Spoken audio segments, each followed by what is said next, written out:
कहूँ कहावों का अब स्वामी, कृपा अम्बुनिधि अंतर्जामी।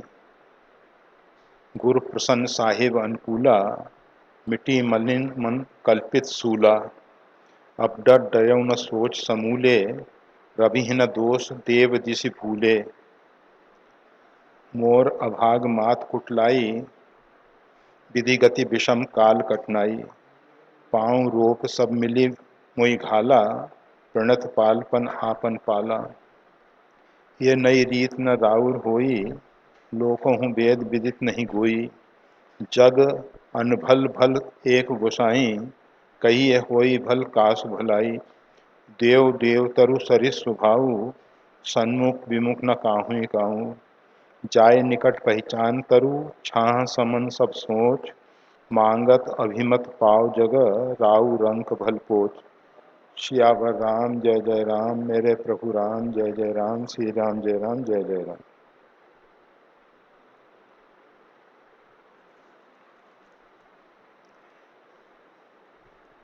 कीन अनुग्रह अमितति सब विधि सीतानाथ। कर प्रणाम बोले भरत, जोर जलद जुघात। श्री भरत जी ने देखा, निजपन तज राखे उपन मोरा। भगवान ने अपनी प्रतिज्ञा भंग कर कर भी भक्त की बात पूरी करने के लिए निश्चय किया है। भगवान का श्री भरत जी के प्रति, भक्तों के प्रति छोह सने कीन नहीं थोड़ा। अर्थात उनका प्रेम, उनका छोह बहुत अधिक है, बहुत अधिक है। भक्तों के प्रति उनका इतना अधिक प्रेम है, इतना अधिक स्नेह है कि वो अपनी प्रतिज्ञा को छोड़कर भक्तों की बात पूरी करना चाहते हैं। ये जो स्थिति देखी तो भरत जी का हृदय एकदम बदल गया। जो अभी तक उनका सोचने का ढंग था कि भगवान श्री राम श्री अयोध्या लौटने पर सुखी हो सकेंगे, एक विचार था उनका कि अयोध्या लौटेंगे तो भगवान को वहाँ सब प्रकार की सुख सुविधाएं मिलेंगी। परंतु जब भगवान श्री राम ने कहा कि मेरे पिता सत्य की रक्षा करने के लिए मेरा त्याग कर सके और मेरे त्याग से उनको इतना कष्ट हुआ, इतना दुख हुआ कि उन्होंने शरीर त्याग दिया, तो उनके वचन को मेटने में मेरे को संकोच होता है, सोच होता है। परंतु मैं देख रहा हूँ कि इस समय तुम्हारा पलड़ा भारी हो रहा है। गुरुदेव आपके सहायक हैं। गुरुदेव कह रहे हैं भरत कीन चाहिए, जो भरत कहें वो ही करना चाहिए, वो ही करना चाहिए। तो अगर मैं आपकी बात नहीं मानता हूँ तो अधिक संकोच है। पिता के वचन से, पिता से ज़्यादा संकोच अगर मैं आपकी बात नहीं मानता। इस प्रकार से भगवान की प्रतिज्ञा को सुन के और जब भरत जी ने देखा कि निजपन तज राखे उपन मोरा, अपनी प्रतिज्ञा को भंग करके भी मेरी इच्छा की पूर्ति करने के लिए भगवान तत्पर हैं। भगवान का अपने आश्रितों के प्रति, अपने भक्तों के प्रति कितना स्नेह है। कीन अनुग्रह अमितति सब विधि सीतानाथ।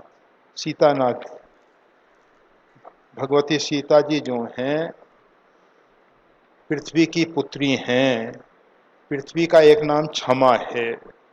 पृथ्वी के ऊपर हम खनन करते हैं, मलमूत्र विसर्ग करते हैं, हम थूक देते हैं, हम बहुत अपराध करते हैं पृथ्वी के ऊपर।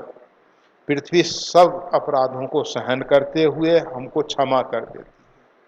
कभी पृथ्वी के मन में क्षोभ नहीं हुआ कि इस व्यक्ति ने या इन व्यक्तियों ने, इस वर्ग विशेष ने, इस समाज ने हमारे ऊपर इतना अत्याचार किया है तो इनको दंड देना चाहिए। वैसे अनेक समय ऐसे आए हैं जब पृथ्वी कुपित होके अपनी उर्वरा शक्ति को खींच लेती है। जब राजा बेन राजगद्दी पे बैठे तो पृथ्वी ने देखा कि ये बहुत अत्याचारी राजा है, तो उसने अपनी उर्वरा शक्ति को खींच लिया। परंतु साधारणतया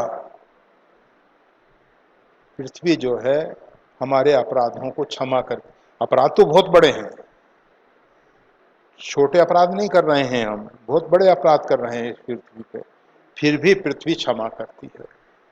तो पृथ्वी की पुत्री भगवती सीता जी जो हैं वो भी क्षमा मूर्ति हैं, और सीतानाथ जो हैं उनके स्वामी हैं भगवान श्री राम, सीतानाथ श्री राम। तो श्री राम जो हैं वो भी अपने आश्रितों के, भक्तों के दोष दुर्गुण नहीं देखते। उनके अंदर, वैसे सीता और राम दो नहीं हैं, एक हैं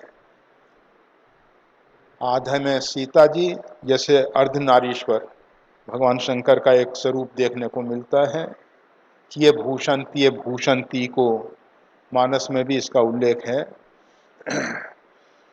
भगवान शंकर ने पार्वती जी को अपना आभूषण बना लिया, अर्धांग में भगवान शंकर, अर्धांग में पार्वती जी। तो आधे में सीता जी हैं, आधे में राम जी हैं, दोनों मिलके एक हैं। वैसे वो दो हैं ही नहीं, कहियत भिन्न न भिन्न, कहने के लिए भिन्न है, दो नहीं है। तो कीन अनुग्रह अमित अति, मेरे आराध्य मेरे प्रभु भगवान सीताराम जी ने बहुत अनुग्रह किया है, बहुत कृपा की है, बहुत करुणा की है। ये सब भरत जी के मन में विचार आ रहे हैं। कर प्रणाम बोले भरत, भरत जी प्रणाम करते हैं और कहते हैं जोर जलज जुग हाथ, उनके हाथ जो हैं कमलवत हैं, अर्थात क्रिया करते हुए भी निर्लिप्त हैं। भरत जी सबकी दृष्टि में कर्म करते हुए नजर आते हैं, क्रिया उनके द्वारा संपादित होती है, परंतु उसमें अहम नहीं है। क्रिया में जब अहम मिलता है तो वो कर्म बनता है। कर्म में अकर्म और अकर्म में कर्म,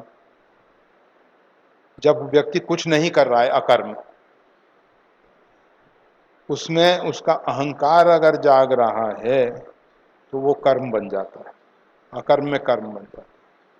और कर्म करते हुए उसमें अहंकार नहीं आता तो वो कर्म जो है अकर्म हो जाता है। तो भरत जी के हाथ जो हैं कमल जैसे हैं, अर्थात निर्लिप्त हैं, अहंकार नहीं है उनके अंदर, क्रिया होती है परंतु वो अकर्म के रूप में दोनों हाथ जोड़ दिए, अर्थात समर्पण। हाथ जोड़ने का मतलब समर्पण। इस प्रकार से समर्पण के भाव से श्री भरत जी अब बोल रहे हैं, निवेदन कर रहे हैं, अपने हृदय के भाव को व्यक्त कर रहे हैं। कहूँ कहावऊँ का अब स्वामी, अब मैं क्या कहूँ, और किसी दूसरे से भी अब कहलाने की कोई जरूरत नहीं रही है। कहावऊँ मतलब गुरु वशिष्ठ जी से, माता कौशल्या जी से या अन्य, अब अवसर निकल गया, अब उसकी कोई जरूरत नहीं रही है। कहूँ कहावूँ का अब स्वामी। अब स्वामी ना तो कुछ कहना शेष रहा है, ना किसी से किसी प्रकार से कुछ कहलाना शेष रहा। क्यों? कृपा अम्बुनिधि अंतर्यामी। आप कृपा के समुद्र हैं, अंतर्यामी है, देख लीजिए, क्यों नहीं कहना शेष रहा। आप तो अंतर्यामी है ना। हम संसार के बाह्य दृश्य प्रपंच में इतने डूब जाते हैं कि अपने अंदर छिपे हुए परमात्मा को नहीं देख पाते हैं। परंतु वो अंतर्यामी परमात्मा जो है वो तो सर्वभावेन हमको देख रहा है, और वो अंतर्यामी ही नहीं है, वो सर्व व्यापक भी है, विभू भी है। इसलिए वो बाहर भीतर दोनों को अच्छे ढंग से जानते हैं। तो आप जो हैं कृपा के समुद्र हैं, कृपा अम्बुनिधि, अम्बुनिधि समुद्र, और अंतर्यामी है। अब मेरा कुछ कहना शेष नहीं रहा है। भगवान ने कहा हम अंतर्यामी है, परंतु इतना बड़ा समाज जो बैठा हुआ है ये तो अंतर्यामी नहीं है ना। इसके लिए बोलो कुछ, इसके लिए बोलो। तब उन्होंने आगे कहा गुरु प्रसन्न साहिब अनुकूला। मेरे गुरुदेव मेरे ऊपर प्रसन्न हैं, श्री गुरु वशिष्ठ जी मेरे ऊपर प्रसन्न हैं, और साहिब अनुकूला, और मेरे स्वामी मेरे अनुकूल हैं। जब दोनों लाभ, इष्ट और गुरु दोनों ही हमारे ऊपर कृपा कर रहे हैं,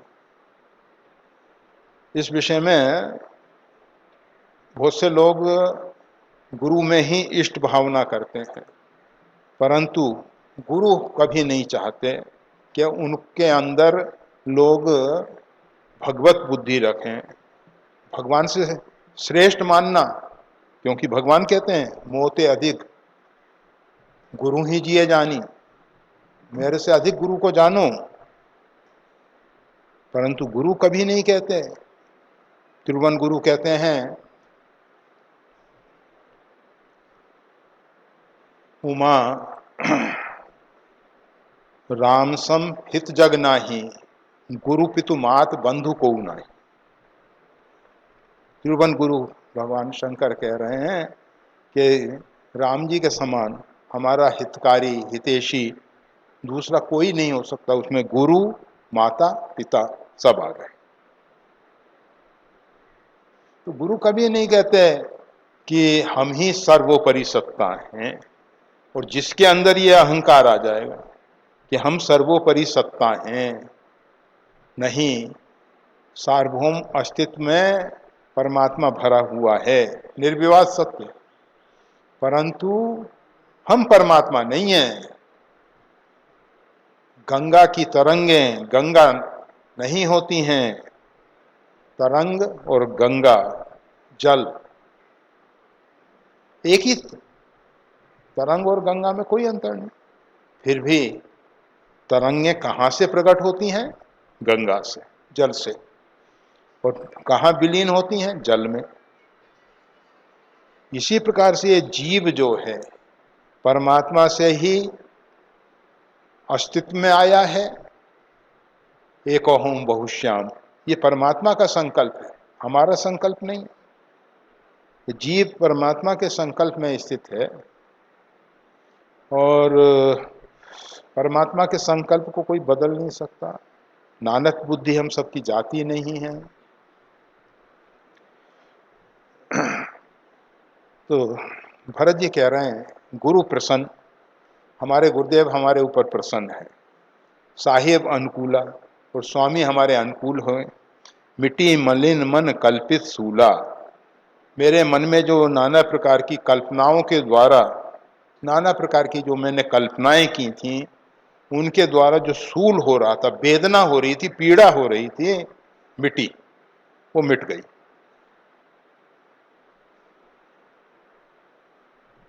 जो हमारे मलिन मन में नाना प्रकार की कल्पनाएं हो रही थीं, उनके कारण स्थूल कष्ट हो रहा था, वो मिट गया। वो तो कल्पित थी ना, कल्पना मात्र से। जितना भी दुख और सुख है ये मन की कल्पना है। हम मन के द्वारा दुखी हो जाते हैं, मन के द्वारा सुखी हो जाते हैं। सुख दुख दोनों काल्पनिक हैं, दोनों काल्पनिक। हम सुख दुख दोनों से परे हैं, हम आनंद स्वरूप हैं। सहज हमारा जो स्वरूप है वो आनंद स्वरूप है। हम सुखमय नहीं है, हम दुखमय नहीं है, हम आनंद स्वरूप। तो श्री भरत जी कह रहे हैं, अपडर डरेऊ न सोच समूले, रवि न दोष देव दिशि भूले। अपडर डरेऊ न सोच समूले, मैं अपने ही डर से डर रहा था, जिससे डर नहीं होना चाहिए उस प्रकार के भय से मैं भयभीत हो गया, जिससे भयभीत होने का कोई प्रश्न ही नहीं है, उस प्रकार से भयभीत हो गया। न सोच समूले, उस मतलब निर्मूल जो है, जो सोच है वो निर्मूल है। न सोच समूले, सोच जो है समूल नहीं है, अर्थात निर्मूल है।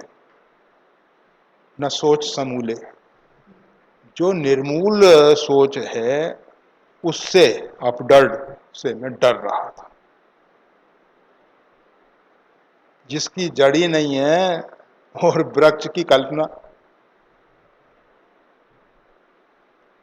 खरगोश के सिर पे सींग, कल्पना कहां से आएंगे, है ही नहीं। उसका एक उदाहरण देते हैं, रवि न दोष देव दिशि भूले। इसमें सूर्य का दोष नहीं है, व्यक्ति दिशा भूल के कहे कि आज सूर्य पश्चिम में उदय हुआ, इसमें सूर्य का क्या दोष है? सूर्य तो जहां से उदय होता है वो होता है। इसी प्रकार से मेरे मन में जो मनोकल्पित अपडर था वो सब निर्मूल कर दिया भगवान ने। सब रहा ही नहीं, कुछ नहीं रहा है। अभी तक तो भ्रांत धारणा के कारण इस प्रकार की कल्पनाएं उठ रही थी मेरे में, कल्पनाएं। परंतु अब मन शांत हो रहा है, शांत हो रहा है। कहा कि ये आपके मन में जो इतना सब उत्पात हो रहा था, उस समय आपको ये ज्ञान क्यों नहीं आया, उस समय ये समझ क्यों नहीं आई? तो बताते हैं, मोर अभाग, वो मेरा दुर्भाग्य रहा। मात कुटलाई, और मेरी माता की उसमें कुटिलता जाहिर होती है, प्रकट दिखाई देती है। विधि गति विषम, और विधाता की गति जो है वो विपरीत दिखाई देती है। काल कठिनाई, और उस समय समय जो है बहुत कठिन समय था, बहुत कठिन समय था। इन चारों ने मिलके, मोर अभाग मेरा दुर्भाग्य, माता जी की कुटिलता, और विधाता की विषम गति, और काल विपरीत, इन सब ने मिलके क्या किया? पांव रोप सब मिल मुहि घाला। पैर रोप के, पैर को जमा के, इन चारों ने मिलके, ऐसा नहीं कि ये डगमगा जाए, पहले अपना पैर जमा लिया। आप कोई भी वजन उठाते हो ना, पहले अपना पैर जमा लेते हो, तब आप वजन उठाओगे। अगर आपके पैर नहीं जमे होंगे ना तो वजन ज्यादा होने पे आपको परेशान करते। तो इन चारों ने मिलके चारों तरफ से पांव रोप, पैर जमा लिए पहले, तो फिर क्या किया? सब मिली मुई घाला, और सबने मिलके मेरे को नीचे पटक दिया, गिरा दिया।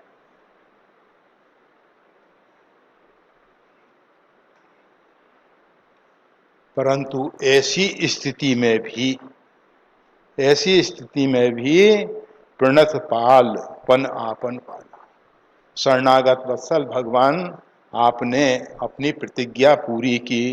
क्या प्रतिज्ञा है भगवान की? कि मेरे भक्त का कभी नाश नहीं होता है। भगवान अपने भक्त को नष्ट नहीं होने देते हैं। इन सब ने मिलके तो मेरे को नीचे नष्ट करने के लिए पटक ही दिया था,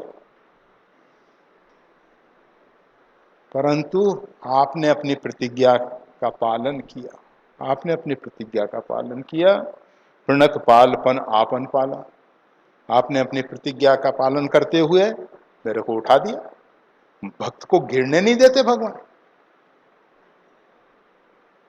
यदा कदा नजर आता है कि भक्त गिर रहा है, स्व स्थिति से गिर रहा है, परंतु किस प्रकार से गिरता है? जैसे गेंद भूमि पे गिरी और ऊपर उछली।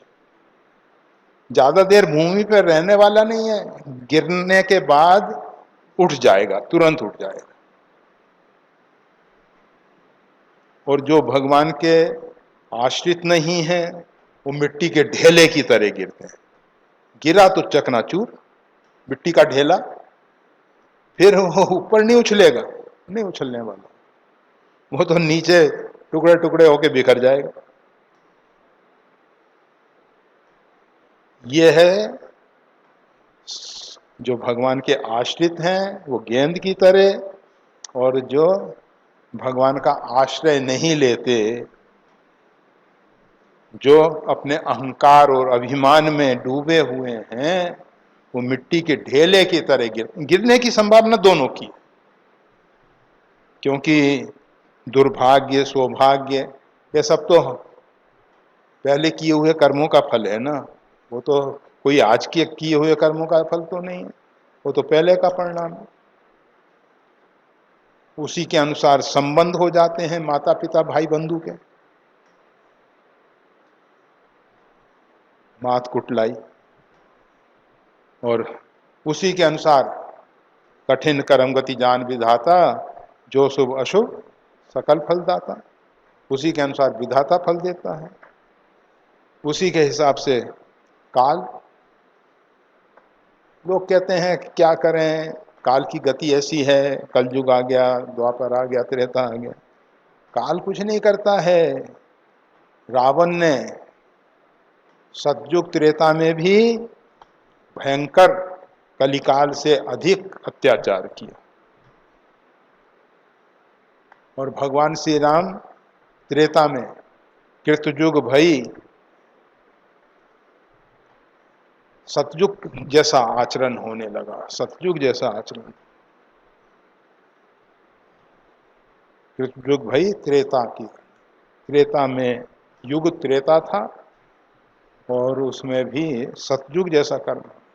अगर कोई महापुरुष अथवा परमात्मा जब भूमंडल पे आते हैं, आपको मालूम है द्वापर में जब तक भगवान श्री कृष्ण इस धराधाम पर रहे, कलयुग प्रवेश नहीं कर सका। भगवान श्री कृष्ण जब इस धराधाम से पदार्पण कर गए, तब कलयुग ने प्रवेश किया। परमात्मा जो हैं कालातीत हैं, काल से परे हैं, काल आत्मन भी हैं। वैसे वो काल की आत्मा भी वही है। काल किसके आश्रय पे घूमता है, चलता है? तो समय किसके आश्रय पे? परमात्मा। तो सब मिलके एकत्रित होके भी अगर भगवान के आश्रित का पतन करना चाहें, उसको गिरा के बर्बाद करना चाहें, तो भगवान नहीं होने देते हैं। प्रभु समर्थ, वो समर्थ हैं, अनहोनी को होनी कर देते हैं, होनहार को अनहोनी के रूप में बदल देते हैं। तो प्रणत पाल पन आपन पाला। आप प्रणत पाल हैं, आप अपने आश्रितों की रक्षा करने वाले हैं, उनका पालन करने वाले हैं, उनको गिरने नहीं देते हैं। इन सब ने मिलकर मेरे को घाला जरूर था, गिराया जरूर था, परंतु आपने अपनी प्रतिज्ञा पूरे करते हुए मेरे को उठा दिया। ये नई रीत न ये नई रीत न राउर हुई। ये आपके लिए कोई नई रीति नहीं है कि आपने 2 4 10 साल से या 100 50 साल से शुरू कर दिया हो। अरे जन्म जन्मांतर से, आदि अनादि काल से आपकी यही रीत रही है। कहा कि कोई इसको जानता भी है, कहते हैं लोक हूं वेद विदित नहीं कोई। लोक और वेद में इसके असंख्य प्रमाण मिलते हैं कि जो भगवान के आश्रित हुए हैं आज तक कोई नष्ट नहीं हुआ, भगवान ने उसकी रक्षा की है। हाँ, आश्रित होना चाहिए, भगवान का आश्रित होना चाहिए। ये मोर दास कहा ही न रासा, करे तो कहू कहा विश्वासा। कहलाते तो हम राम जी के आश्रित हैं, राम जी के दास हैं, और व्यक्तियों की अपेक्षा कर रहे हैं, व्यक्तियों से कुछ अपना कार्य सिद्ध करना चाहते हैं। कहो तो कहा विश्वासा, उसको विश्वास ही नहीं है मेरे में कि मेरे प्रभु मेरे संरक्षक हैं, मेरा कोई बाल बांका नहीं कर सकता, हमारा कुछ अनिष्ट नहीं हो सकता। क्यों? हम रघुनाथ जी की शरण में हैं। ऐसा विश्वास होना चाहिए। अगर ऐसा विश्वास नहीं है तो हम आश्रित नहीं, तो आश्रित नहीं। तो लोक हूं वेद विदित नहीं गोई, ये लोक में और वेद में सभी लोग जानते हैं, विदित है, सबको छिपा हुआ नहीं है। अब एक सैद्धांतिक बात श्री भरत जी कह रहे हैं, जग अनबल भल एक गोसाई। इस जगत से किसी प्रकार से भला होगा ये अपेक्षा मत करना। जग अनभल, इससे अहित और अमंगल ही होता है। भगवान ने संसार क्यों बनाया? और बनाया था तो अनभल क्यों बनाया, जिससे किसी का भला ही नहीं हो? ऐसा क्यों किया? दुख दोषानुदर्शनम, इसके दुख और दोष को देख के समझ आ जानी चाहिए कि जिसके लिए हम इतने ललायित हो रहे हैं सुबह से शाम तक, संसार के लिए हम सोच रहे हैं, समाज क्या कहेगा, लोग क्या कहेंगे। अगर अंश मात्र भी परमात्मा के विषय में हो जाता कि परमात्मा क्या कहेंगे, हमारा जीवन बदल जाता, जीवन। परंतु वो हम नहीं सोचते हैं।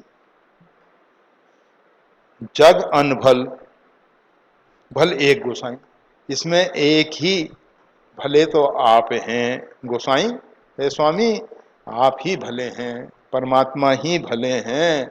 जग अनभल, इससे किसी के भले की अपेक्षा मत करना, इसमें तो दुख और दोष भरे हुए हैं, यह तो दुखालय है।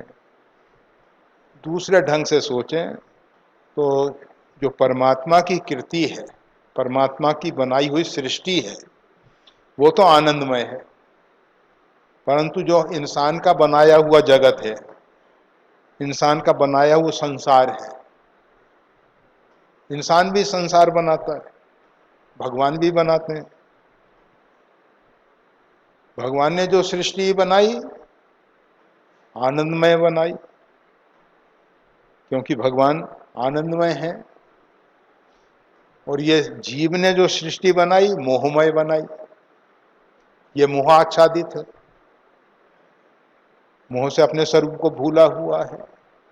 तो इसकी जो सृष्टि है वो दुखालय है। हमारी बनाई हुई जो सृष्टि है, हमारा बनाया हुआ जो संसार है, वो दुखालय है। नहीं कहते आप सब? कभी किसी के घर में चोरी हो गई या ऐसी कोई दुर्घटना घटित हो गई जिसको लोग कहते हैं अनहोनी, अनहोनी हो गई, है तो अनहोनी हो गई, ऐसा नहीं होना चाहिए था। कहते हैं हमारा तो संसार उजड़ गया, हमारा तो संसार ही समाप्त हो गया। ये जो हमारा संसार है, जो अहमता और ममता के दायरे पर टिका हुआ है, एक संसार को भगवान शेष धारण करते हैं। शेष जिसकी सैया पे नारायण विश्राम करते हैं, वो शेष धारण करते हैं।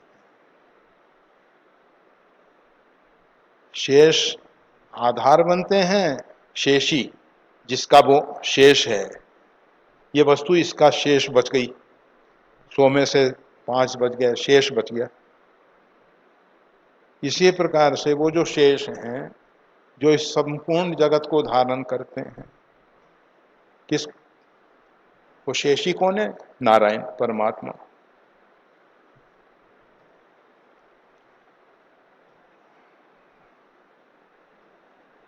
जग अनभल भल एक गोसाई।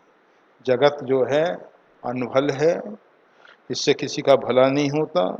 भल एक गोसाई, भले तो इसमें एक गोसाई अर्थात स्वामी आप हैं, स्वामी आप हैं। कहिए होई भल कास भलाई। अब आप ही कहिए, इस जगत से भला होगा कि आपसे भला होगा? इस संसार से किसी का भला होगा क्या? जो अनभल है उससे किसी का भला नहीं होने वाला है। रिझाते रहो, संसार को मनाते रहो, खुश करने की कोशिशें करते रहो, कोई फायदा नहीं, सब निरर्थक जाने वाला है। और परमात्मा आपके पवित्र भाव को देखते हैं, आपकी चूक को नहीं देखते हैं कि आपसे कोई भूल हो जाती है। रहत न प्रभु कृत चूक किए की, करत सूरत सै बार हिए की। भगवान तो आपके द्वारा जो थोड़ा सा भी भला काम हो जाए उसका स्मरण करते हैं। ये नहीं कि इसने कौन कौन सी भूलें करी हैं। जो प्रभु जन के अवगुण कहते, अगर भगवान अपने आश्रितों के अवगुण देखते, नहीं निस्तार कल्प सतकोरी, करोड़ों कल्पों तक निस्तार कल्याण नहीं हो सकता। पर देखते ही नहीं भगवान। उन्होंने एक ऐसा चश्मा लगा रखा है भगवान ने कि अपने आश्रितों के दोष दुर्गुण उनको दिखाई ही नहीं देते। वो आपने देखा होगा, अभी तो बंद हो गया, पहले तांगा चलता था। तांगा, उसमें घोड़े के नेत्र के ऊपर वो चमड़े का चश्मा लगाते थे, इधर साइडों से इधर उधर का ना देख सके, केवल सामने का देखे, रास्ते का। इधर उधर का देखेगा, इधर से कोई आ रहा है, इधर से कोई आ रहा है, विचल जाएगा। इसी प्रकार से परमात्मा ने जो चश्मा लगा रखा है, उससे भक्तों के दोष दुर्गुणों को दिखाई नहीं देता। भक्तों के द्वारा जो उनके हृदय में कभी सद्भाव आया, संकल्प रूप में स्फुरित हुआ, करत सुरत सय बार हिये की, 100 बार उसका याद करते, एक बार नहीं, बारंबार उसका स्मरण करते। तो कहिए होई भल कास भलाई। अब बताओ कि किससे किसका भला हो सकता है? कहिए होई भल कास भलाई। कहिए, आप बताओ, किसी से मतलब इस जगत से भला हो सकता है कि भगवान से भला हो सकता है? सीधा सा प्रश्न है भरत जी का। अर्थात भगवान से ही भला हो सकता है, केवल भगवान से ही भला हो सकता है। फिर एक उदाहरण देते हैं, देव देव तरु सरिस स्वभाव। हे देव, हे देवादिदेव, मेरे आराध्य, मेरे प्रभु, आपका स्वभाव तो कल्प वृक्ष की तरह है। देवतरु कल्प वृक्ष, देवताओं का वृक्ष कल्पतरु जैसा है। सन्मुख विमुख न काहुई काहू। कोई सन्मुख हो चाहे विमुख हो, दोनों को कल्प वृक्ष के नीचे जाने पर जैसा चाहेंगे वैसा लाभ मिल जाएगा। कल्प वृक्ष ये नहीं देखता कि ये हमारे अनुकूल है, ये प्रतिकूल है, ऐसा कल्प वृक्ष नहीं सोचता है। परंतु कल्पतरु से लाभ कब ले सकते हो आप? तो कहते हैं जाई निकट पहचान तरु। आप उस तरु को पहचान के कि ये कल्प वृक्ष है, उसके नीचे पहुंचो। आपको पहुंचना पड़ेगा, कल्प वृक्ष आपके पास नहीं आता। उस परमात्मा की शरण में आपको जाना पड़ेगा, पहचान करके कि ये परमात्मा है। आप व्यक्ति जान के, आप साधु जान के उसके पास जा रहे हो, कोई फायदा नहीं। आप उसके परमात्मा के रूप में पहचानो। तो जो इसी प्रकार जाय निकट पहचान तरु, उस तरु को पहचान के, कल्प वृक्ष को पहचान के उसके निकट कोई जाता है। क्या होता है? छां समन सब सोच। उसकी छां में पहुंच जाने से, उसकी छाया में पहुंच जाने से समन सब सोच, जितने भी आपके अंदर सोच चल रहा है, शोक के कारण है, वो सब समन हो जाते हैं, सब समाप्त हो जाते हैं। कल्प वृक्ष के नीचे जाने मात्र से भगवान के लिए कहा ना, देव देवतरु सरि स्वभाव। प्रभु आपका स्वभाव कल्प वृक्ष जैसा है। मांगत अभिमत पाव जग, राउ रंक भल पोच। उस कल्प वृक्ष के नीचे जाने पर मांगत अभिमत पाव, जो उसके अंदर उसका मनोरथ है, जो उसकी अंदर की इच्छा है, वो मांगता है, वो पूरी हो जाती है। पाव मतलब पा जाता है, उसकी इच्छा पूरी हो जाती है। कल्प वृक्ष ये नहीं देखता ये राजा है, ये रंक है, ये भला है, ये नीच है, ऐसा कल्प वृक्ष नहीं सोचता है। तो हमारे स्वामी का स्वभाव कल्प वृक्ष जैसा है। कोई नहीं देखते कि ये व्यक्ति कौन है, कैसा है, क्या है। वो अपनी तरफ से कि मेरी शरण में आया है, भगवान को पहचान के कोई भगवान की शरण में पहुंच जाए तो भगवान उसके अभिमत को पूरा कर देते हैं। भगवान का स्वभाव कल्प वृक्ष जैसा है। भगवान ये नहीं देखते कि राजा आया है, इसकी इच्छा पूरी करनी जरूरी है, ये रंक है, चलेगा नहीं। चाहे राजा है चाहे रंक है, ये बहुत भला आदमी है, ये पोच है अर्थात नीच है, ये सब भगवान नहीं देखते हैं। भगवान तो कल्प वृक्ष जैसे। बस परमात्मा को पहचान जाओ कि परमात्मा, और पहचानने के बाद मांगत अभिमत पाओ जब, फिर जब आप अपने अभिमत को मांगोगे तो पाओगे।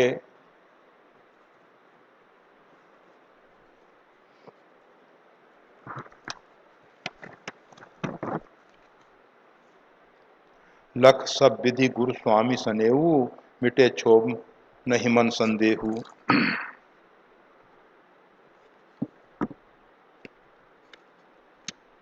भरत जी कह रहे हैं, लख सब विधि गुरु स्वामी सनेऊ। सब प्रकार से स्वामी और गुरु का स्नेह देखकर, लखी यानी देखकर, सब विधि गुरु स्वामी स्नेहू लखी। सब प्रकार से गुरु और स्वामी का स्नेह देखकर मिटे क्षोभ नहीं मन संदेह। मेरा सब क्षोभ मिट गया, अब कोई संदेह नहीं रहा मेरा।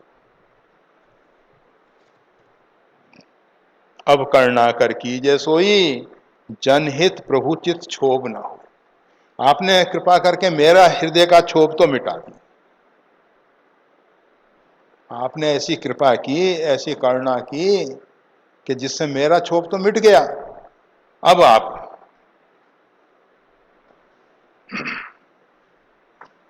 मिटे क्षोभ नहीं मन संदेह, मेरे मन में अब किसी प्रकार का कोई संदेह नहीं रहा है। अब करुणा कर कीजिए सोई, जनहित प्रभु चित क्षोभ न। हे करुणा कर, हे करुणा के सागर, हे करुणा निधान, कीजिए सोई, अब आप वो कीजिए जनहित प्रभुचित क्षोभ न हुई। अपने आश्रितों के हित में आपके मन में क्षोभ नहीं होना चाहिए। आप जो कह रहे थे पिताश्री के तरफ देखता हूं तो उनका सोच, और तुम्हारा अगर बात पूरी नहीं करता हूं तो उससे अधिक सोच, तो आपको मन में किसी प्रकार के क्षोभ की जरूरत नहीं है। अरे आप कृपा करते हो तो मेरा क्षोभ दूर हो गया, सारे संसार का क्षोभ दूर हो जाता है। तो आप तो करुणाकर हैं, करुणा के खजाना हैं, करुणा की खदान हैं, करुणा के सागर हैं। अब आप ऐसा कार्य कीजिए, जनहित प्रभु चित क्षोभ न हो, जन का हित भी हो जाए और आपके अंदर क्षोभ भी ना हो, ऐसा कार्य कीजिए प्रभु। ये नहीं कह रहे भरत जी कि हमारे भक्तों के हित को ही आप एक तरफ रख दो, भक्तों का हित भी होना चाहिए और आपके मन में क्षोभ नहीं होना चाहिए। नहीं, जो सेवक साई वही संकोची, निज हित चाहे तासमति पोची। वो सेवक सेवक नहीं है। जो सेवक साई वही संकोची, अपने साहिब को, अपने स्वामी को संकोच में डालकर, अपने स्वामी को संकोच में डालकर निज हित चाहे, वो अपना हित चाहता है, तासमति पोची, उसकी बुद्धि जो है वो बहुत निम्न स्तर की है, बहुत निम्न स्तर की बुद्धि है ही नहीं जी। बुद्धिहीन तनु जान के सुमरऊ पवन कुमार, उनको पवन कुमार का सुमरन करना चाहिए, बुद्धिहीन है ना वो।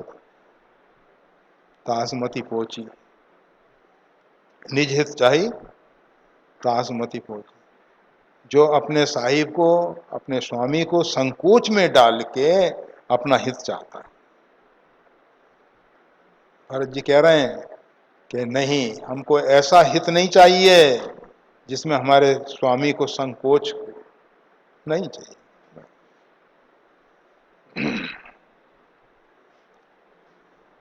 सेवक का हित किसमें है तो बताते हैं, सेवक हित साहिब सेवकाई। सेवक का हित तो इसमें ही है कि अपने स्वामी की सेवा करे,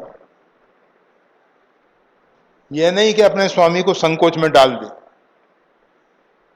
सेवक सो जो करे सेवकाई, यहाँ कहते हैं जो सेवक साहिब ही संकोची, निज हित चाही तासमत पहुंची। सेवक हित साहिब सेवकाई, सेवक का हित इसी में है कि अपने स्वामी की सेवा करे। ये नहीं कह उनको संकोच में डाल रहे और कह रहे हैं कि हम तो सेवक हैं जी, सेवक हैं। अरे किस बात के सेवक हैं? स्वामी को संकोच में डालने के, यही है सेवा। करे सकल सुख लोभ विहाई, सम्यक प्रकार की सेवा करे, सम्यक प्रकार का लोभ छोड़ के और सुख की अपेक्षा छोड़ के। सुख और लोभ विहाई दोनों को छोड़ के करे सेवकाई, फिर सेवा करे वो। अगर सेवा करनी है तो सुख का लोभ छोड़ दे। रात्रि भर जागना पड़ता है, क्या कर,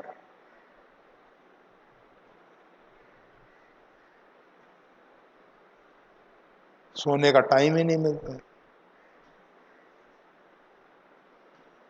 सेवक को दिन भर कंदमूल फल लाना,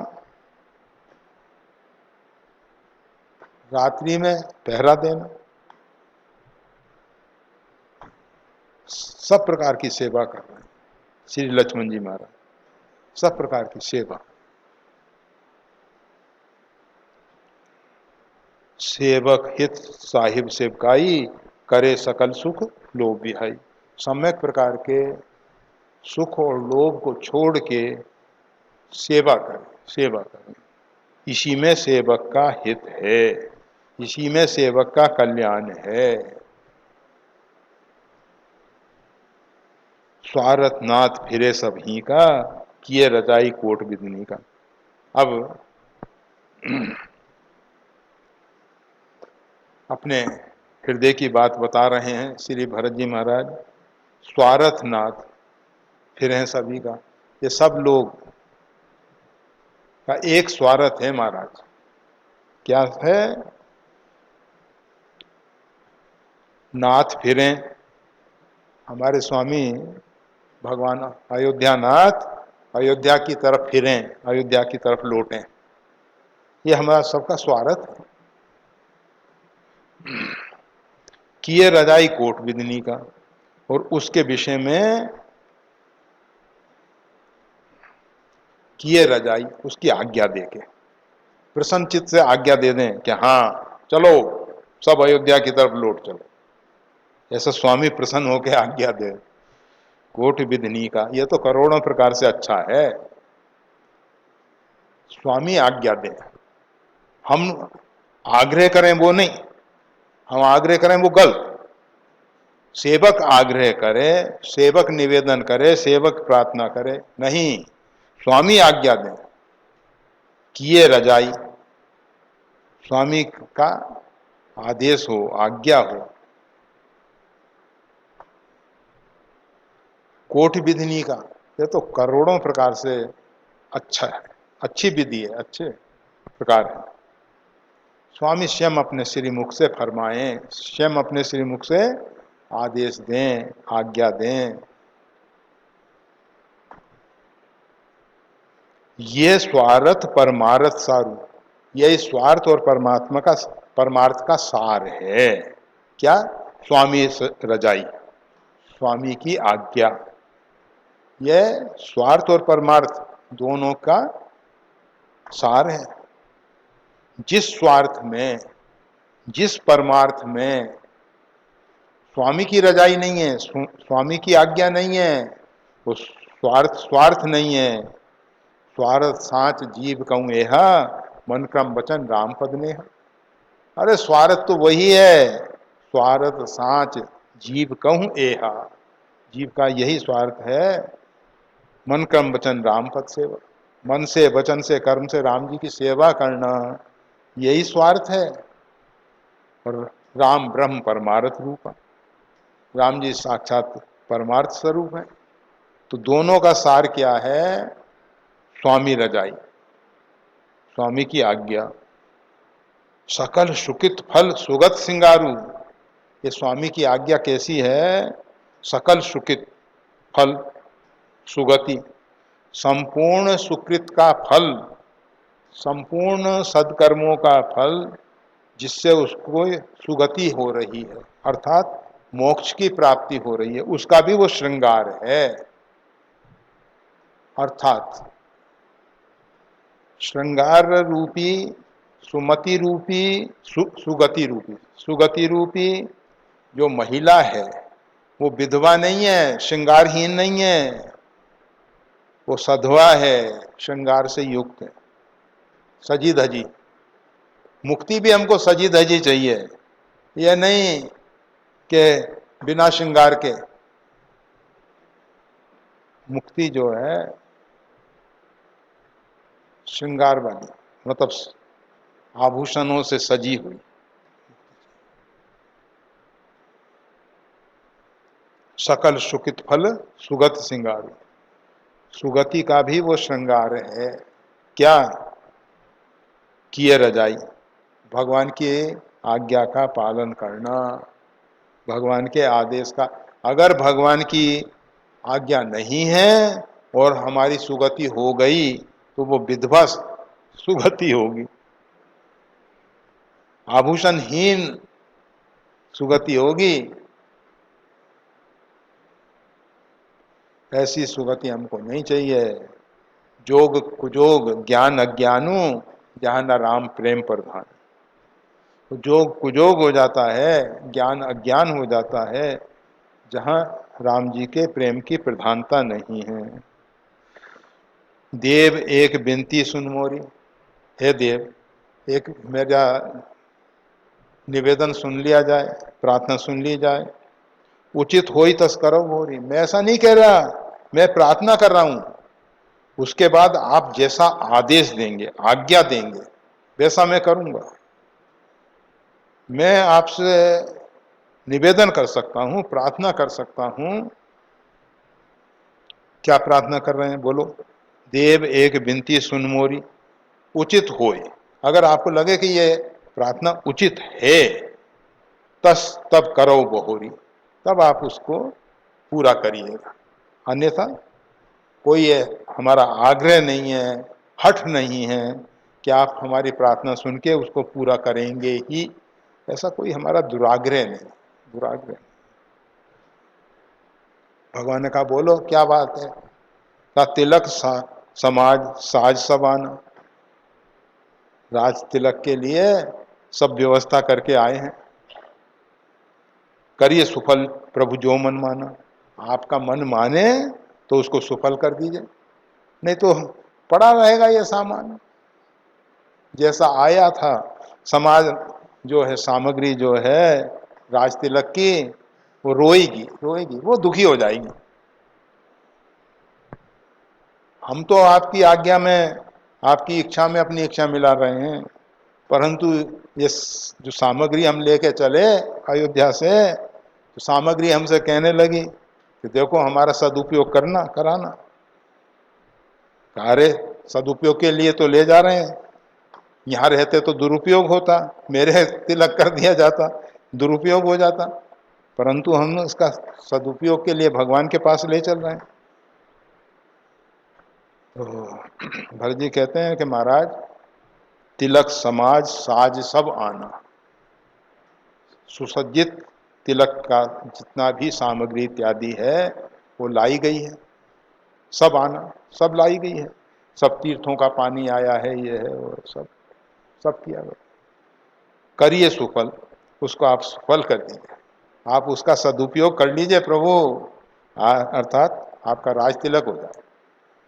मैं ये नहीं कह रहा कि आप अयोध्या लौट चलो, आपको पिता के वचन है ना, उसका पालन होने दो, क्या फर्क पड़ता है। आप इसको स्वीकार कर लीजिए, इसको स्वीकार कर लीजिए, फिर उसके बाद आप जो भी आज्ञा देंगे, जिसको आज्ञा देंगे, जैसी आज्ञा देंगे उसका वो पालन करेगा।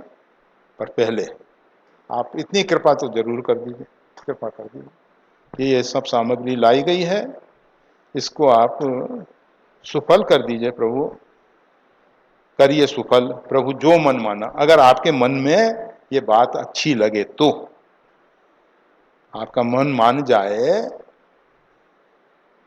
पिताजी ने आपको ये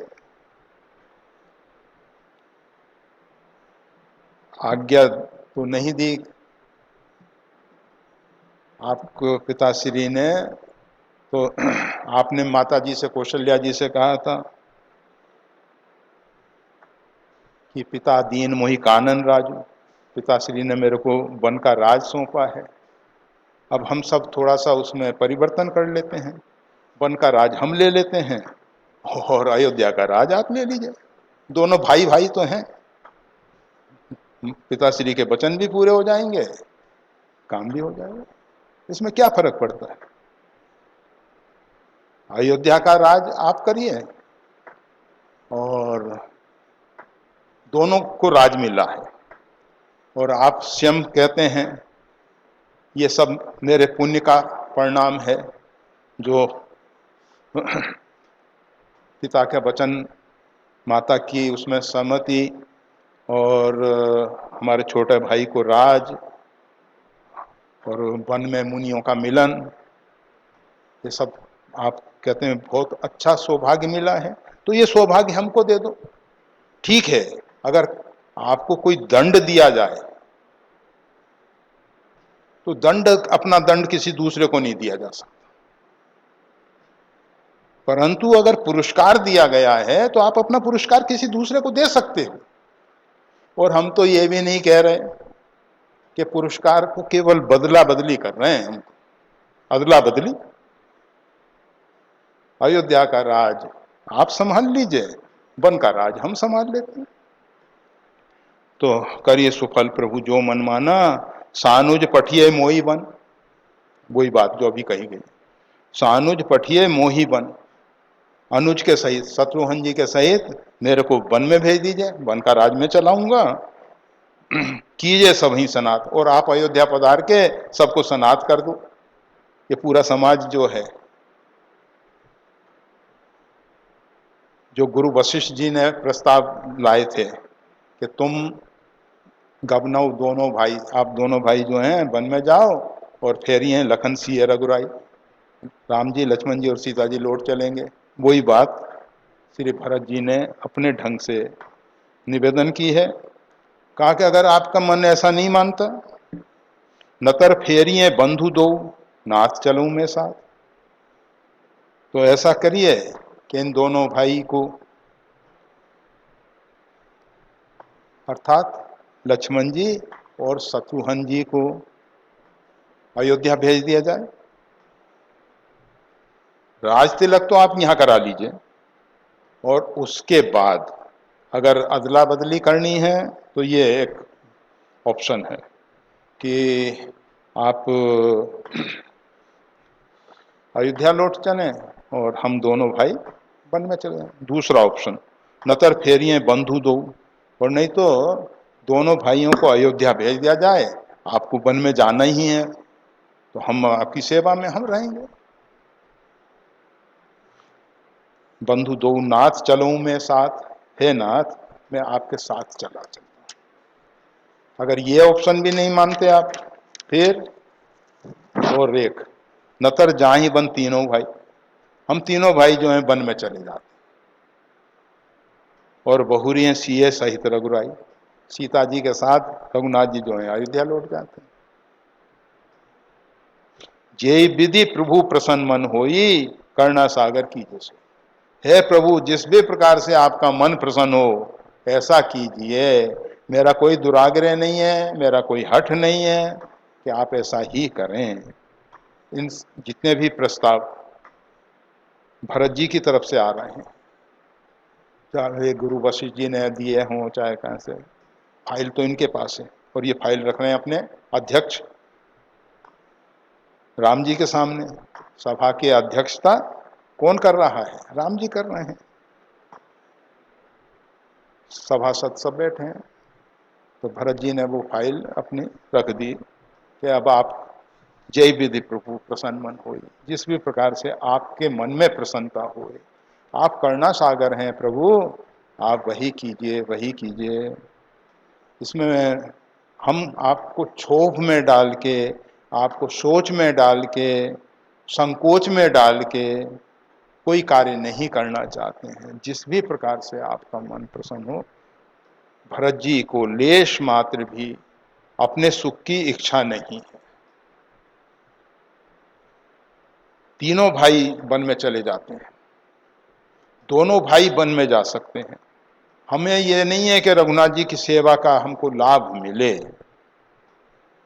हमें तो केवल प्रभु की प्रसन्नता चाहिए। प्रभु, ये है भरत जी की सेवा। सेवा के पीछे स्वामी के मन में किसी प्रकार की पीड़ा न हो, कष्ट न हो। हमने स्वामी के मन को दुखा दिया और हम सेवा कर रहे हैं, तो क्या सेवा है? हम शारीरिक ऊपर की औपचारिकताएं कर रहे हैं, परंतु स्वामी की आंतरिक भावनाओं को ठेस पहुंचा रहे हैं। वो एक शिष्य, गुरुजी ने कहा, बेटा कमर बहुत दुख रही है, पीठ बहुत दुख रही है।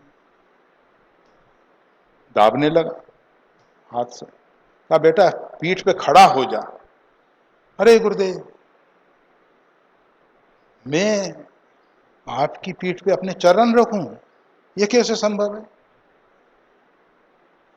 गुरुदेव ने कहा, बेटा तू चरण तो नहीं रख सका, परंतु मेरी जीभ तो काट सकता है ना। आज्ञा की उपेक्षा कर देना, अवहेलना कर देना, वो सेवा नहीं है, सेवा नहीं है। तुम बड़े धर्मात्मा बनते हो कि हम पैर कैसे रखें। अरे बाबा, वो पैर रखने को थोड़ी कह रहे हैं, वो तो पीठ के दर्द को दूर करने के लिए एक व्यवस्था है। क्या दोष है इसमें?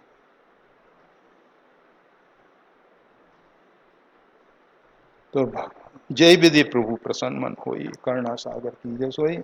हे करुणा सागर, जिस भी प्रकार से आपका मन प्रसन्न हो, हम आपके मन में संकोच नहीं लाना चाहते, किसी प्रकार का क्षोभ न हो, आप प्रसन्नचित रहें, प्रसन्नचित रहें। देव दीन सब मोई अभारू, मोरे नीत न धर्म विचारू। सब, हे देव, सब आपने मेरे सिर पर भार रख दिया है कि भरत जो कहें सब भार तो आपने हमारे सिर पर रख दिया है, परंतु मेरी स्थिति पे आपने विचार नहीं किया। मोरे नीत न धर्म विचारू, मेरे पास ना तो राजनीति है ना धर्म का विचार है। क्या धर्म कहता है वो हमें विचार ही नहीं है। कहूँ वचन सब स्वार्थ है, मैं तो अपने स्वार्थ के लिए ये सब वचन कह रहा हूँ।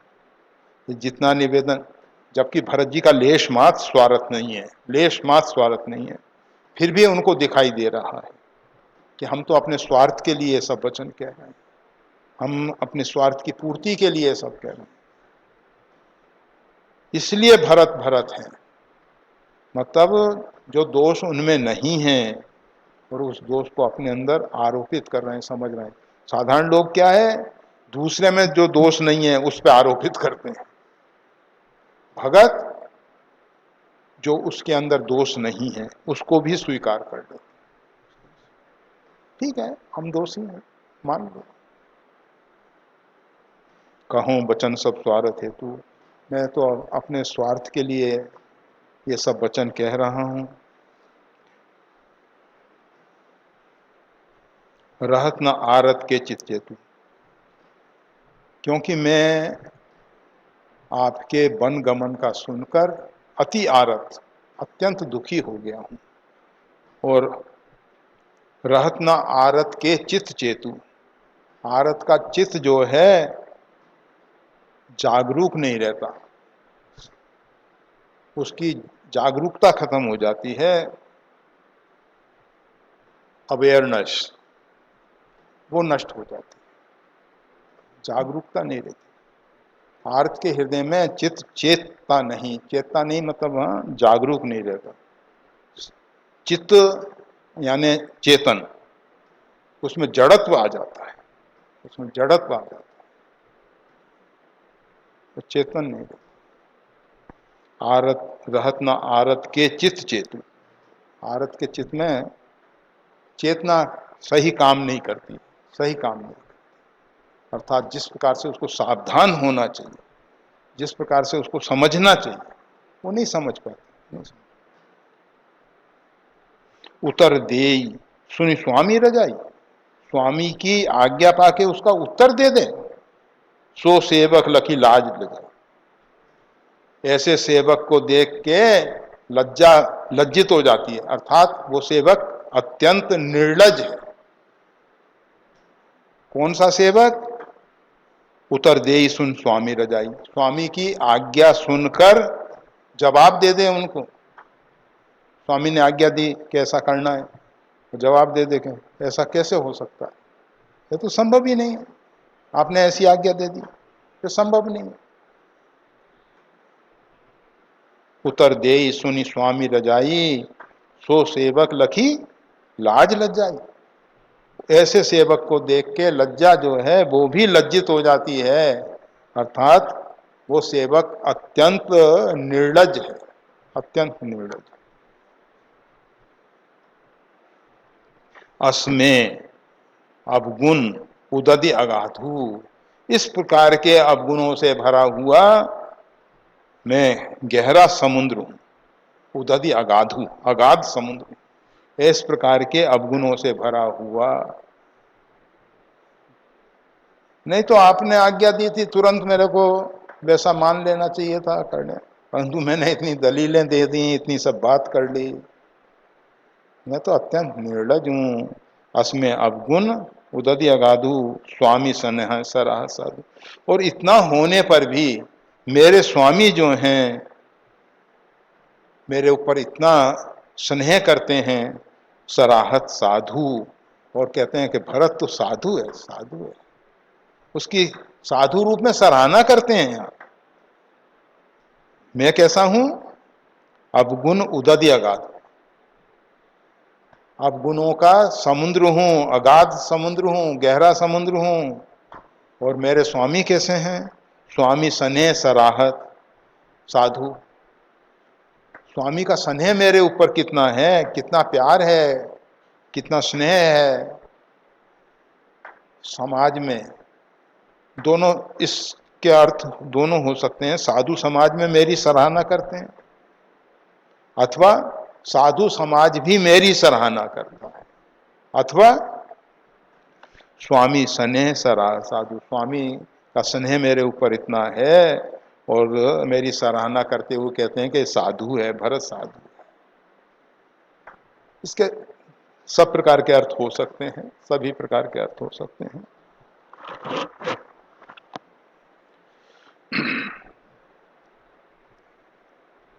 अब कृपाल मोहि सो मत भावा, हे कृपाल अब मेरे को तो वही मत अच्छा लग रहा है, भावा यानी अच्छा लग रहा है। अब कृपाल मोहि सो मत भावा, सकुच स्वामी मन जाई न पावा, जिससे मेरे स्वामी के मन में किसी प्रकार का संकोच न हो। भगवान ने कहा था ना कि तुम्हारे प्रति अधिक संकोच है, पिता से भी अधिक। तो उसके लिए भरत जी ने कहा अब कृपाल मोहि सो मत भावा, अब मेरे को तो वही मत आपका अच्छा लग रहा है जिसमें सकुच स्वामी मन जाई ना पाओ, जिसके कारण मेरे स्वामी के मन में किसी प्रकार का संकोच ना हो, संकोच ना। प्रभु पद शपथ कहूं सती भाव, मैं भगवान के चरण कमल की शपथ लेके सच्चे भाव से शुद्ध हृदय से निवेदन कर रहा हूं, जग मंगल हित एक उपाय, इस संपूर्ण जगत के कल्याण का एक ही उपाय है, एक ही उपाय है। क्या उपाय है? प्रभु प्रसन्न मन सकुच तजी, जो जही आयुष देव, सो सिर धर धर करहीं सब, मिटई अनट अवरेव। प्रभु प्रसन्न मन सकुच तजी, भगवान प्रसन्न चित्त से सब प्रकार के सम्यक प्रकार के संकोच को छोड़ करके सकुच तजी, जो जही आयुष देव, ये सभा में जितने लोग हैं जिसको जिस प्रकार की आज्ञा देंगे, कहते हैं पूरी सभा का प्रतिनिधित्व करते हुए मैं आपको प्रार्थना कर रहा हूं कि आप जिसको जैसी आज्ञा देंगे, भरत जी को विश्वास है कि भगवान की आज्ञा कोई बदल नहीं सकता। राम कीन चाहिए सो कोई, करे अन्यथा अस नहीं कोई, ईश रजाई शीश सब ही के। परमात्मा की आज्ञा तो सबके सिर पर है, सबके सिर पर। इसलिए जो जेहि आयुष देव, जो आप जिसको जैसी आज्ञा देंगे, आप जिस भी पात्र को, लक्ष्मण जी को जो आज्ञा देंगे, शत्रुघ्न जी को जो आज्ञा देंगे, मेरे लिए जो आज्ञा देंगे, माताओं के लिए और जितना समाज है ये सब, सबके लिए जो आप आज्ञा देंगे, सो सिर धर धर करहीं सब, वो सब आपकी आज्ञा का सिरोधार्य करके उसको क्रियान्वित करेंगे। उसका परिणाम क्या आएगा? सब मिटई अनट अवरेव। ये जो उथल पुथल हो गई है ना, नाना प्रकार के प्रपंच, नाना प्रकार का वातावरण में जो विघ्न बाधाएं आ गई हैं टेढ़ी मेरी चाल के कारण, अवरेव अनट अवरेव मतलब टेढ़ी मेढ़ी चाल से जो ये नाना प्रकार के विघ्न बाधाएं आई हैं ना, वो सब मिट जाएंगे। एक कार्य आपको करना है, मन प्रसन्न, आप प्रसन्न चित्त से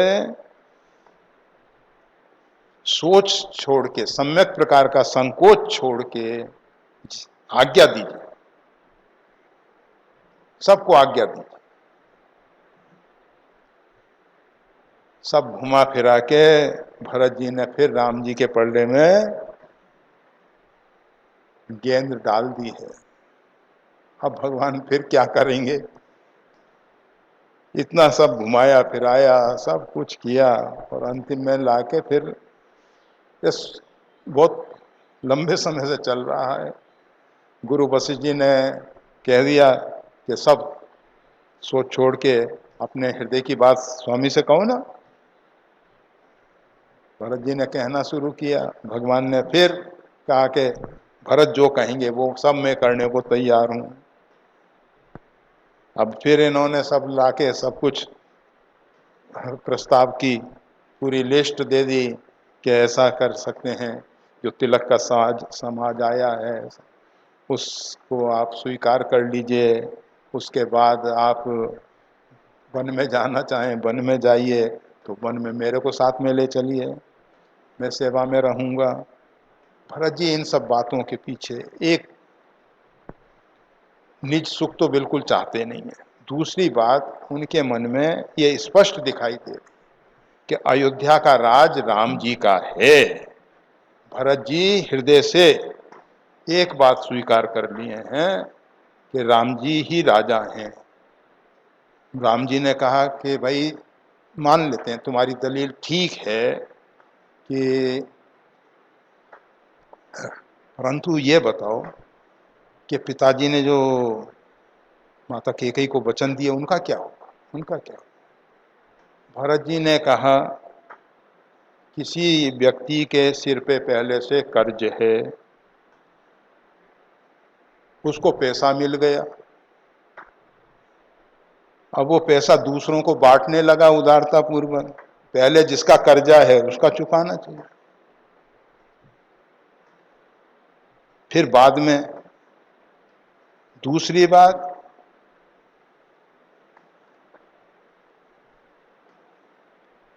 जिस समय महाराज दशरथ का अंत काल आ गया, उसके कारण विधाता ने उनकी बुद्धि का अपहरण कर लिया, उनकी बुद्धि का अपहरण कर लिया। और जब बुद्धि का अपहरण कर लिया तो उन्होंने इस प्रकार के वचन पूरे करने शुरू कर दिए। माता कैकेयी का वचन पूरा कर रहे हैं। अरे महाराज दशरथ को सोचना चाहिए था। एक वचन उन्होंने शाम के समय पूरे अयोध्या के समाज के बीच में गुरु वशिष्ठ जी के सामने, बड़े मंत्री और सभी प्रजाजन वरिष्ठ नागरिक सब की उपस्थिति में राम जी को राज तिलक देने की जो बात की थी, उस वचन का पहले निर्वाह करना चाहिए या माता कैकेयी को? महाराज दशरथ कह सकते थे कि मैंने राम जी को राज तिलक देने की बात संपूर्ण समाज के बीच में पहले कर ली है, इसके अतिरिक्त तुमको दूसरा जो कोई वरदान मांगना है मांग सकते। पर महाराज दशरथ नहीं, विधाता ने उनकी बुद्धि का हरण कर लिया था, इस कारण से उन्होंने माता कैकेयी की बात मान ली। नहीं तो कैकेयी की बात मानने का कोई औचित्य नहीं है। अरे हजारों व्यक्तियों के बीच में जो वचन दिया गया, उस वचन की उपेक्षा की जा रही है। वो वचन वचन नहीं है क्या? यही वचन है कैकेयी को दिया हुआ। जो भी है, तो भरत जी हृदय से नहीं चाहते हैं कि अयोध्या का राज पहले स्वीकार करें। वो मानते ही नहीं है, ना तो वचन के द्वारा मानते हैं, ना किसी प्रकार से। राज के अधिकारी, राज का स्वामित्व हमारे प्रभु श्री राम का है, हमारे प्रभु श्री राम। और राजा राम, राज अयोध्या अवध राजधानी, राजा राम बने, अयोध्या की राजधानी रहे। यह नहीं कि वन के राजा बनाए गए, नहीं, वो नहीं स्वीकार। अवध राजधानी, अयोध्या की राजधानी। और उसके लिए स्वयं वन में भी रहने को तैयार हैं। कानन करूं जन्म भर बासु, आजीवन में वन में निवास कर लूंगा, कभी दर्शन के लिए भी नहीं आऊंगा। कितना त्याग है, कितना त्याग। पर सबके पीछे एक ही बात है कि हमारे प्रभु को ना तो मानसिक कष्ट हो किसी प्रकार से, न शारीरिक कष्ट, उनके मन में क्षोभ नहीं हो, उनके मन में दुख नहीं हो किसी भी प्रकार से। उन यही विधि प्रभु प्रसन्न मन होई, करुणा सागर कीजे सोई, प्रभु प्रसन्न मन सकुच तजी। आप सब प्रकार का संकोच त्याग करके जो जेहि आयुष देव, जिसको आप जैसी आज्ञा देंगे, सो सिर धर धर करई सब मिटई अनट अवरेव, वो सब आपकी आज्ञा को सिरोधार्य रख के उसका पालन करेंगे और ये सब समस्याओं का समाधान हो जाएगा। तो ये भरत जी ने इस प्रकार का प्रस्ताव लाके सभा का समापन करना चाहा है, परंतु भगवान श्री राम इतनी जल्दी स्वीकार कर लेंगे ऐसा नहीं। अभी तो खेल आगे चल रहा है। भरत जी का स्वरूप सारे समाज को समझ में आ जाए कि भरत क्या हैं, भरत कैसे हैं, वो सब बातें समझने के लिए, सारे समाज को समझाने के लिए, भगवान तो अंतर्यामी है, भगवान सब जानते हैं। भरत पयोद गंभीर, भरत जी गंभीर समुद्र हैं, उनका मंथन किया जा रहा है। प्रेम पीयूष, उससे प्रेमामृत निकलेगा। सुर साधु हित कृपा सिंधु रघुवीर, मत प्रगटे सुर साधु हित कृपा सिंधु। कृपा सिंधु रघुवीर भरत जी का मंथन कर रहे हैं। जय श्री राम।